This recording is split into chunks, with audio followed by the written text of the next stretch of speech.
हिकिड़ो 12 सालनि जो पेंडिंग कयल केस उहो ओचितो निकिरी आयो आहे। कोन्हे निकितो, तव्हांजे वहमो गुमान में निकितो आहे, कोन्हे निकितो। अच्छा। हाँ, मां तव्हांखे ॿुधाए छॾियां। अच्छा, मां तव्हांखे सवाल हो गया तो जवाब देता हूँ, अदरवाइज मेरा कोई मूड नहीं था।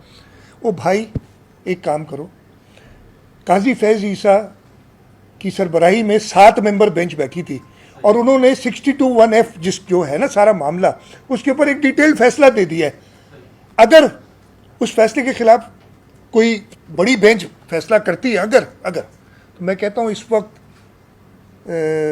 बड़े बड़े जो लोग हैं ना, मैं तो छोटा सा आदमी हूँ, बड़े बड़े लोग डिस्क्वालीफाई हो जाएंगे। तो ये बेवकूफ़ी की बात है।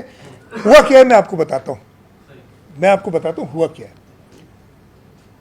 वो मैंने ये पता किया नहीं, आया और फिर आप लोगों की तरफ से बुछाड़ हुई। मैंने कहा पता नहीं क्या हुआ, मैं तो समझा तो ये डेट केस है, ये काला बाग है, लेकिन फिर ठीक है। तो मैं आपको बताता हूँ क्या है। सुप्रीम कोर्ट की जजेस की इवैल्यूएशन होती है और वो देखते हैं कि केसेस किसने कितने निपटाए, क्या हुआ।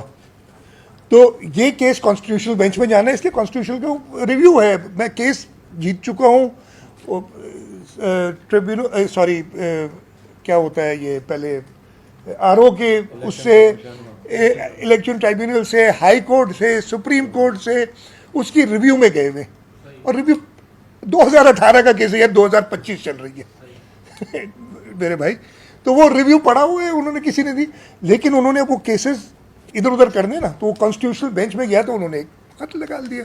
सब एक्साइटेड हो गए सबसे ज़्यादा। तो यार करो, मैं तो चाहता हूँ ये केस जल्दी चले। मैंने तो 1-2 बार दरखास्तें दी है इस केस को जल्दी चलाने के लिए, फिर मेरे वकील ने कहा यार आपको क्या परेशानी है क्यों चलाना चाहते।